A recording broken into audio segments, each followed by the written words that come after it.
दोस्तों, आप तमाम लोग जानते हैं कि भारत में एनटीए, जिसे नेशनल टेस्टिंग एजेंसी कहते हैं, वो प्री मेडिकल टेस्ट देती है, यानी कि नीट परीक्षा। आप तमाम लोग जानते हैं, अभी कुछ ही दिनों पहले नीट परीक्षा का रिजल्ट आया। उसके बाद से ही देश में एक अलग तरह का माहौल बना हुआ है। एक तरफ नीट के रिजल्ट ने ये साबित किया कि आज हिंदुस्तान के जो बच्चे हैं वो कितना ज्यादा पढ़ रहे हैं कि एक साथ 67 बच्चे टॉप कर जाते हैं। ये बातें बहुत अच्छी भी लग रही है, लेकिन कुछ लोगों को ये बातें पच भी नहीं रही है कि आखिर ऐसा कैसे हो गया कि जब 2023 में यही परीक्षा होती है तब सिर्फ 2 बच्चे टॉप करते हैं। यही एग्जाम जब 2022 में होता है तो सिर्फ 4 बच्चे टॉप करते हैं, लेकिन जब यही परीक्षा 2024 में होती है तब 67 बच्चे टॉप कर जाते हैं। सिर्फ 67 बच्चे के टॉप करने पर सवाल खड़ा नहीं हो रहा है, बल्कि इसके अलावा बहुत सारी ऐसी चीजें हैं जो एनटीए पर सवाल खड़ा कर रही है कि क्या नीट की परीक्षा में घोटाला हुआ है, क्या कोई स्कैम हुआ है। आप तमाम लोगों ने एग्जाम के दौरान ये चीजें देखी होगी कि उसी दिन से ये अफवाहें फैलनी शुरू हो गई कि इस परीक्षा में स्कैम हुआ है। कहीं किसी ने कहा कि पेपर लीक है, तो कहीं किसी ने कहा कि एग्जाम हॉल के अंदर वक्त ज्यादा दिया गया, तो किसी ने कहा कि हमें कम वक्त दिया गया। ये तमाम चीजें हो ही रही थी, लेकिन उसके बाद ये चीजें शांत हो गई। एक ठंडे बस्ते में ये पूरा का पूरा मामला डाल दिया गया। उसके बाद आपने देखा कि देश में चुनावी माहौल शुरू हो गया। अभी चुनावी माहौल शुरू ही हुआ था, उसके बाद आपने देखा कि 4 जून को लोगों को लगा कि आज तो इलेक्शन का रिजल्ट होगा। बच्चे हो, बूढ़े हो, जवान हो, तमाम लोग इलेक्शन के रिजल्ट की तरफ अपना ध्यान आकर्षित किए हुए थे कि उसी दिन 10 दिन पहले जिस रिजल्ट को 14 जून को आना था, वो अचानक से 4 जून को ही नीट का रिजल्ट प्रकाशित हो गया और कई सारे घरों में सन्नाटे का माहौल बन गया, तो कहीं पर जश्न का माहौल था। पता चला कि 67 बच्चों ने इस बार नीट परीक्षा में 720 में 720 नंबर प्राप्त कर लिए हैं, जो कि खुद में एक वर्ल्ड रिकॉर्ड है कि इतना कहा जा सकता है कि इतना टफ परीक्षा, इतनी ज्यादा टफ परीक्षा होती है। इसके बावजूद 67 बच्चे हैं जिन्हें टोटल जो मार्क्स है वो टोटल का टोटल उन्हें मिल जाता है। उसके बाद से ही सवालिया निशान खड़े हो गए। हम आपको कुछ प्रूफ दिखाने वाले हैं जिसे देखने के बाद यकीन आपको भी होगा कि शायद कहीं ऐसा तो नहीं है कि इस एनटीए के एग्जाम में कुछ भारी गड़बड़ी हुई है, कुछ स्कैम हुआ है। वक्त की जरूरत तो यही है कि इस परीक्षा को लेकर के जांच हो, सही तरीके से जांच पड़ताल की जाए, और अगर जांच पड़ताल करने की जरूरत नहीं है तो एनटीए इस पूरे मामले पर खुल करके सवालों का जवाब दे, ताकि बच्चों के जहन में जो ये बातें आ गई है कि वो फेल नहीं हुए हैं, वो सिस्टम के फेल्योर की वजह से फेल हुए हैं, ये एक बहुत बड़ी बात है। और इस बात को लोगों को भी समझ में आनी चाहिए, परिवार के लोगों को भी समझ में आनी चाहिए, और उन छात्रों को, उन बच्चों को भी, उन 25 लाख बच्चों को भी जिन्होंने इस परीक्षा को जाके अटेम्प्ट किया है। आइए हम आपको कुछ तस्वीरें दिखाते हैं और आपको ये तमाम मामला जो है वो समझाने की कोशिश करते हैं। देखिए, सबसे पहले जो चीज है वो ये है कि ये परीक्षा जो रिजल्ट जिसका आना था वो 14 जून को आना था, ये अचानक से 4 जून को रिजल्ट क्यों प्रकाशित किया गया? कहीं ऐसा तो नहीं, सवाल लोगों के जहन में है कि कहीं ऐसा तो नहीं हुआ कि इस रिजल्ट में कुछ गड़बड़ी थी और इस वजह से 4 जून को चूंकि इलेक्शन का रिजल्ट रहेगा, उसी बीच में एक रिजल्ट डाल देंगे, इससे किसी को क्या मतलब रहेगा जब 140 करोड़ लोग जो है एक रिजल्ट की तरफ आकर्षित होंगे कि देश में किसकी सरकार बन रही है। वहां पर 25 लाख लोगों के रिजल्ट से उतना ज्यादा फर्क नहीं पड़ेगा। कहीं ये ऐसी सोच तो नहीं थी? ये एक बहुत बड़ा सवाल है। आइए दूसरी बात करते हैं और आपको ले चलते हैं दूसरी तरफ कि और क्या चीजें सामने आई। अब देखिए, ये टाइम्स ऑफ इंडिया का रिपोर्ट है कि 67 students perfect 720 NEET UG raises questions. 67 बच्चे टॉप कर जाते हैं भाई साहब। ये कोई 1 2 4 5 10 20 का आंकड़ा नहीं, ये 50 का आंकड़ा नहीं, 67 बच्चे कैसे ऐसा हो सकता है? अब देखिए, हम आपको एक तस्वीर दिखा रहे हैं, ये आप देखिए, ये 2022 why Tanishka is topper despite 4 student scoring same, यानी कि 4 बच्चों ने सेम मार्क जो है वो गेन किया था। इसका मतलब है कि 4 टॉपर थे 2022 में। 2022 के बाद मामला 2023 में आया। 2 students share top rank highest number of qualifying candidates from Uttar Pradesh, यानी कि यहां पर 2 बच्चे थे जो कि टॉप कर गए। लेकिन जब मामला सीधे 2024 में पहुंचा तो 67 students scoring a perfect 720 in NEET UG 2024 raises doubts कि आखिरकार ऐसा कैसे हो सकता है कि एक हाई लेवल परीक्षा, उसमें बच्चे 67 बच्चे 720 में 720 ले आएंगे। भाई साहब, दिल्ली एम्स में एडमिशन के लिए ख्वाब होता है बच्चों का कि हमें एम्स में एडमिशन लेना है, क्योंकि मेडिकल टेस्ट के बाद सबसे बड़ा ख्वाब अगर किसी छात्र का होता है वो होता है कि हम एम्स में एडमिशन लेंगे, क्योंकि वन ऑफ द बेस्ट जो इंस्टीट्यूशन है वो एम्स। यहां पर भी 85 सीट है गालिबन, 67 बच्चे सेम मार्क्स, लेकिन इनका भी एडमिशन यहां नहीं होगा। आप सोचिए कि उन बच्चों का क्या होगा जिन्होंने 650 से ज्यादा मार्क्स गेन किए। अगर इस एग्जामिनेशन में स्कैम हुआ है तो यकीनन वो 25 लाख बच्चे जिन्होंने इस परीक्षा को अटेम्प्ट किया है, उन तमाम बच्चों की जिंदगी के साथ खिलवाड़ की गई है। एनटीए को जवाब देना चाहिए, सही तरीके से जवाब देना चाहिए। हम आपको और भी कुछ तस्वीरें दिखाते हैं, उससे और आपको मामला जो है वो क्लियर होते हुए दिखाई देंगे। अब देखिए, ये एक मार्किंग स्कीम होता है इसका कि अगर आपने एक क्वेश्चन सही किया तो आपको 4 नंबर मिलेंगे। कितने नंबर मिलेंगे? 4 मिलेंगे। अब आप सोच रहे होंगे कि ऐसा 4 नंबर होगा, ठीक है, आपके दिमाग में ये बात समझ में आ गई। मान लीजिए कि अगर किसी ने 2 क्वेश्चन सही किया तो इसका मतलब है कि बच्चे को 8 नंबर मिलेगा, ठीक है, बात समझ आ गई। वही देखिए कि अगर इनकरेक्ट आंसर, अगर आपने एक क्वेश्चन का आंसर गलत कर दिया तो आपके -1 हो जाएंगे। No answer, multiple answer 0। अब बात को समझने की जरूरत, देखिए जोर डालिए कि आपने एक क्वेश्चन सॉल्व नहीं किया तो आपका सीधे सीधे क्या हो गया? 0 -1। यानी कि अगर आपने एक क्वेश्चन नहीं बनाया है ना, एक क्वेश्चन आपने अटेम्प्ट नहीं किया, अगर आपने नो आंसर किया तो 0 है, लेकिन अगर आपने इनकरेक्ट आंसर कर दिया, गलत कर दिया, तो इसका मतलब है कि आपका -1 हो रहा है। -1 तो हो ही रहा है, प्लस 4 नंबर जो आपको मिलने वाले थे वो भी गए आपके, वो भी 4 नंबर गए, तो मतलब -5 होगा, -5 होगा। और अगर आपका नंबर सही होता है तो 4 हो जाएगा, 4 नंबर आपको मिलेंगे। अभी ये बातें आपको समझ नहीं आ रही है, आगे चलते हैं और आपको दिखाते हैं। जो बच्चे एग्जाम दे रहे हैं उन्हें ये बात साफ साफ समझ आ गई होगी, जिन्होंने दिया है। अब आपको दिखाते हैं कि इसमें पूरा मामला क्या है। देखिए, if you answer all questions and make 1 mistake your score will be 715 out of 715।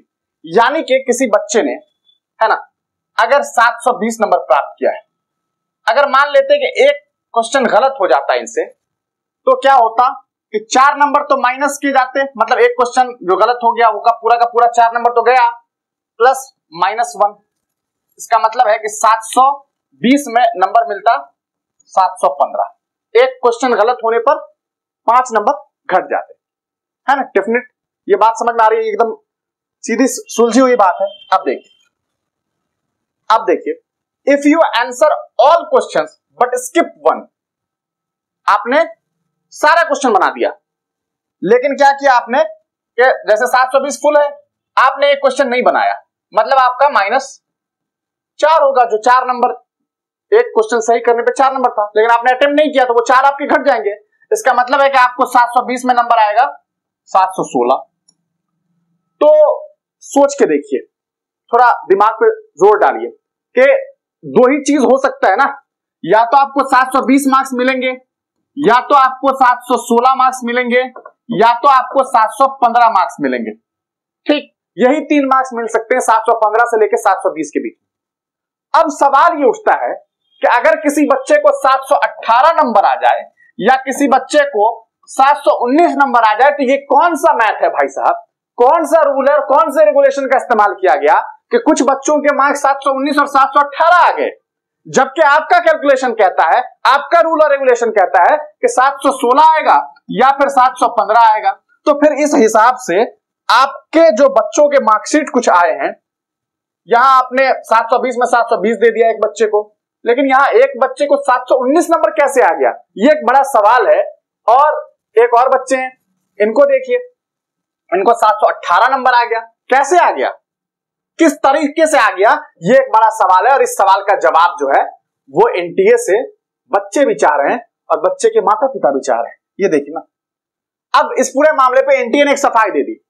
RTI file हुआ, RTI file for details on the grace marks after near perfect results spark debate in response to the outcry, the NTA clarified that the candidate who reported losing time during the exam were awarded grace marks.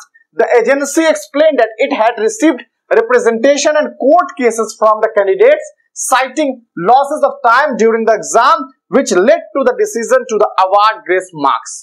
अब इनका कहना है कि हुआ ये कि exam में वक्त की देरी हो गई, इसमें हमने बच्चों को ग्रेस मार्क्स दे दिया। भैया किस बिना पर आपने ग्रेस मार्क्स दिया? आपने इसके बारे में जानकारी पहले क्यों नहीं दी थी कि अगर हमारे यहां अगर ऐसा हो जाएगा तो हम जो है ग्रेस मार्क्स दे देंगे। अब उन बच्चों का क्या दोष जो जिसका आपने मान लेते हैं कि अगर 2 बजे से एग्जाम था और आपने 2 बजे से लेकर 4 बजे तक किसी का एग्जाम ले लिया, एक एग्जांपल बता रहा हूं, और आपने एक सेंटर पे क्या किया कि पेपर देने में देरी कर दी और आपने 2:15 पे दिया और 4 बजे ही ले लिया, 15 मिनट ये लेट हो गए और इस बच्चे ने क्वेश्चन सही से अटेम्प्ट भी नहीं किया और इसने क्वेश्चन पूरा अटेम्प्ट किया था, ठीक है, और इसने अटेम्प्ट किया भी नहीं, तब भी इसका एक क्वेश्चन गलत था, इसका 2 गलत था और आपने मे भी उन 15 मिनट के चक्कर में इतना ग्रेस दे दिया होगा कि ये फेल हो गए होंगे और ये पास हो गया होगा। ये भी तो हो सकता है, नहीं हो सकता। इसका जवाब एनटीए के पास है और एनटीए को चाहिए कि इस पूरे मामले पर क्लियर जवाब दे। यही वजह है कि पूरे देश के जो बच्चे हैं वो परेशान हैं। देश भर में आंदोलन देखने को मिल रहा है। आज उत्तर प्रदेश हो, राजस्थान हो, बिहार हो, अलग अलग स्टेट में बच्चे सड़क पर उतरे हुए हैं, आंदोलन कर रहे हैं, अपना इंसाफ मांग रहे हैं कि आखिर हमारा क्या दोष था, क्यों ऐसा हुआ। और सबसे बड़ा सवाल अब आपको मैं दिखाने वाला हूं, जो सबसे बड़ी बात है वो है ये नेशनल टेस्टिंग एजेंसी जो एग्जाम लेती है उसने रिजल्ट का कॉपी दिया, 67 बच्चे टॉप कर गए। वेरी गुड भाई, हमारे देश के बच्चे बहुत टैलेंटेड हो गए। 67 बच्चे ऐसे हो गए जो एग्जामिनर है जिन्होंने सवालात सेट किए वो इस लायक सवाल बना ही नहीं पाए कि हमारे बच्चे ना बना पाए। 67 बच्चों ने बना दिया, फुल में फुल। लेकिन सवाल यह है कि ये 62 से लेके 69 बच्चे जो सीरियल नंबर में हैं, एक तो ये खुशबू है, कृष है, लक्ष्य है, अंजलि है, जानवी है, प्रतीक है, वैशाखा है, यश कटारिया है। वो तो शुक्र है कि कटारिया बाबू के लास्ट में कुछ नाम आ गया, यश कटारिया। ना ही ये कृष कुमार, कृष रंजन कुछ भी नहीं है, ना खुशबू कुमारी है, ना खुशबू देवी है, ना लक्ष्य कुमार है, ना कुछ है अंजलि। मतलब ये है कि इनका जो सरनेम होना चाहिए है ही नहीं। ऐसा कैसे हो गया कि लगातार बच्चों के साथ इस तरह का मामला आ गया? पहला सवाल। दूसरा सबसे अहम सवाल कि इनका सीरियल देख लीजिए भाई साहब, 2307 10 168, 2307 10 333, 2307 10 403, 2307 10 460, 2307 10 178, 2307 10 037, 2307 10 100, 2307 10 186, 2307 0198। ये जो 8 बच्चे हैं ये एक ही सेंटर पे परीक्षा दे रहे थे और एक ही सेंटर के बच्चे इतना नंबर ले आए कि सब टॉप कर गए, 67 में 67 नंबर गेन कर लिया। कैसे पॉसिबल है कि एक ही सेंटर पे सारे होनहार पहुंच गए? और आप सोच रहे हैं कि जितने बच्चे टॉप किए हैं उसका लगभग 12% बच्चा जो है वो एक ही सेंटर से टॉप कर गया। ये तो मतलब इतिहास बनाने वाली बात है। लगभग 4000 प्लस जगहों पर सेंटर है और उसमें एक ही सेंटर से ऐसा खतरनाक रिजल्ट कि जो भी देखे कहे वाह। लेकिन इतना बड़ा वाह सवाल खड़ा करता है कि आखिर ऐसा हुआ कैसे? एक तो किसी का सरनेम नहीं, ऊपर से ये सारे के सारे इस तरह के नंबर। सवाल तो उठता है और ये सवाल पिछले कई सालों से ये मामला जो है धीरे धीरे बढ़ते चले जा रहे थे। नीट पर पिछले कुछ सालों से लगातार कुछ ना कुछ बातें हो रही थी और इस बार तो बहुत जबरदस्त सवाल उठ रहा है। तो अब इस सवाल का जवाब चाहिए कि आखिर ये कैसे हो गया और इसके लिए एनटीए को चाहिए कि जवाब दे, वरना ये बात कही जा सकती है कि नेशनल टेस्टिंग एजेंसी जो है वो एग्जाम कराने में फेल्योर साबित हो रही है। आप तमाम लोग क्या कुछ सोच रहे हैं? मैं ये नहीं कह रहा हूं कि भैया ये जो है पूरी तरीके से स्कैम हो गया, पूरा घोटाला हो गया, पेपर लीक हो गया। मुझे नहीं मालूम इसके बारे में, मैं इसका जानकार भी नहीं हूं। लेकिन जो तस्वीरें सामने है, कोई भी आम इंसान अगर इन चीजों को देखेगा तो ये सवाल खड़ा होगा कि आखिरकार ऐसा कैसे हो सकता है? तो एनटीए की यह जिम्मेदारी है, नेशनल टेस्टिंग एजेंसी की यह जिम्मेदारी है कि सही तरीके से इस पूरे मामले को लोगों के सामने ला करके रखे, बच्चों के सामने ला करके रखे कि आखिर ऐसा कैसे हुआ, कैसे हो गया कि आपने ग्रेस मार्क्स दे दिए, कैसे हुआ कि 67 बच्चे टॉप कर गए, ऐसा कैसे हुआ कि एक ही सेंटर के 8-8 बच्चे टॉप कर गए। आपको जवाब देना चाहिए। और मैं तमाम लोगों से जो इस वीडियो को देख रहे हैं, मैं उनसे पूछना चाहता हूं, आपको क्या लग रहा है कि क्या इस पेपर में कोई धांधली हुई है, कोई स्कैम हुआ है, कोई ऐसी चीज हुई है जो नहीं होनी चाहिए थी? आप तमाम लोग अपनी राय कमेंट सेक्शन में जरूर दीजिएगा। आप क्या कुछ सोचते हैं, अपनी राय देना ना भूलें और इस वीडियो को ज्यादा से ज्यादा शेयर कीजिए ताकि ये जो सवालात है, ये सवाल वहां तक पहुंच सके जहां से इस सवाल का जवाब लोगों को चाहिए।